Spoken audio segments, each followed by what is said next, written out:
Assalamualaikum warahmatullahi wabarakatuh.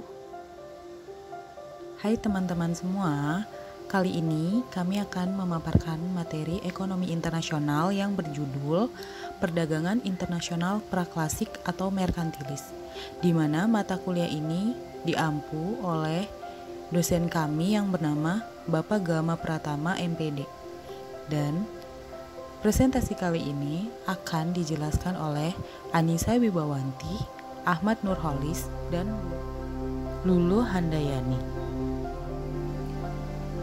Untuk pembahasan dalam materi yang akan kami jelaskan, yang pertama adalah pendahuluan, yang kedua pengertian dari merkantilisme, yang ketiga jenis-jenis merkantilisme, yang keempat sejarah merkantilisme, dan yang kelima dampak merkantilisme Eropa pada sejarah dunia.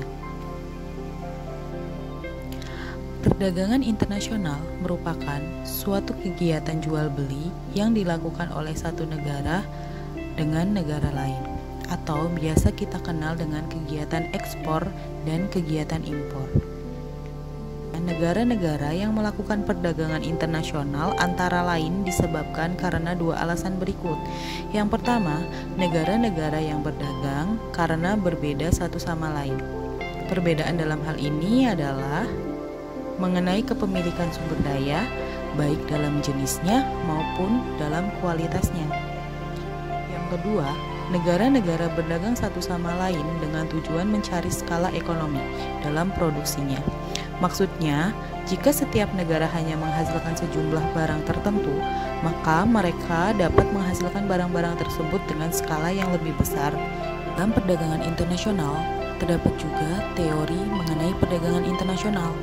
Pertama adalah teori praklasik atau teori merkantilisme, yang kedua adalah teori klasik, yang ketiga adalah teori modern. Bahwasanya teori perdagangan internasional adalah teori yang menjelaskan arah dan komposisi perdagangan antar negara serta bagaimana efeknya terhadap perekonomian suatu negara. Apa sih merkantilisme? Merkantilisme merupakan teori ekonomi yang menyatakan bahwa kesejahteraan suatu negara hanya ditentukan oleh banyaknya aset atau modal yang disimpan oleh negara yang bersangkutan, dan besarnya volume perdagangan global teramat sangat penting. Di dalam merkantilisme terdapat ide pokok bahwa suatu negara atau raja akan kaya atau makmur dan kuat bila ekspor lebih besar daripada impor. Semakin besarnya ekspor itu, maka semakin banyak logam mulia yang dimiliki oleh negara. Jenis-jenis merkantilisme itu ada dua.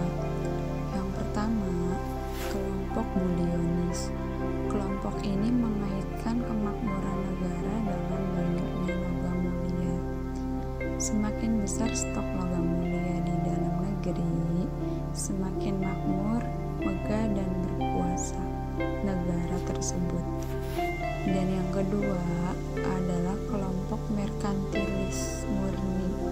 Kata kunci dari merkantilis murni adalah aspek suku bunga. Suku bunga yang rendah akan menguntungkan pencari kredit. Ini diperlukan untuk mendorong kegiatan ekonomi.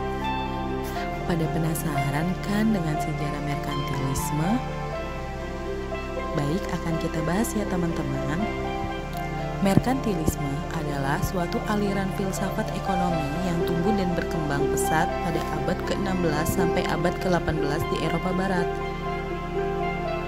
Merkantilis juga baru diperkenalkan pertama kali oleh Victor Doriquiti, Marquis de Mirabeau pada tahun 1763 dan baru dipopulerkan oleh Adam Smith pada tahun 1776 dalam bukunya The Wealth of Nations. Ciri utama dari paham merkantilisme ditandai dengan campur tangan negara atau raja yang secara menyeluruh dalam setiap sendi ekonomi. Filosofi merkantilisme memberikan dukungan penuh bagi raja atau negara untuk mengintervensi dan mengatur perekonomiannya. Dampak merkantilisme. Berdasarkan sejarah, secara umum, dampak dari adanya merkantilisme adalah sebagai berikut. Yang pertama, lahirnya kolonialisme imperialisme. Yang kedua, aktifnya perdagangan internasional.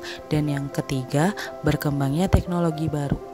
Nah, dari dampaknya yang secara umum, kita dapat mengetahui secara real bahwasannya merkantilisme itu melahirkan kapitalisme dan kapitalisme itu melahirkan imperialisme, di mana ekonomi kerajaan Inggris semakin meningkat pada zaman Raja Harry VII.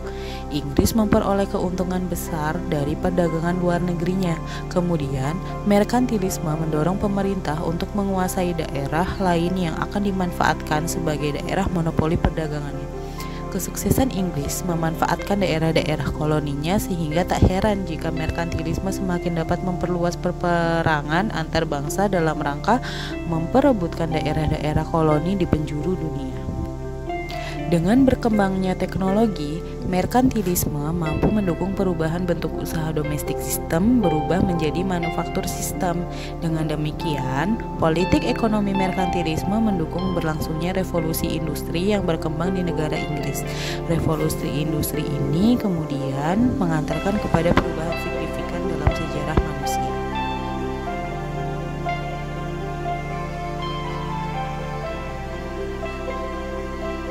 Demikian presentasi yang dapat kami sampaikan. Kurang lebihnya kami mohon maaf.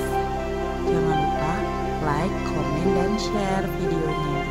Terima kasih.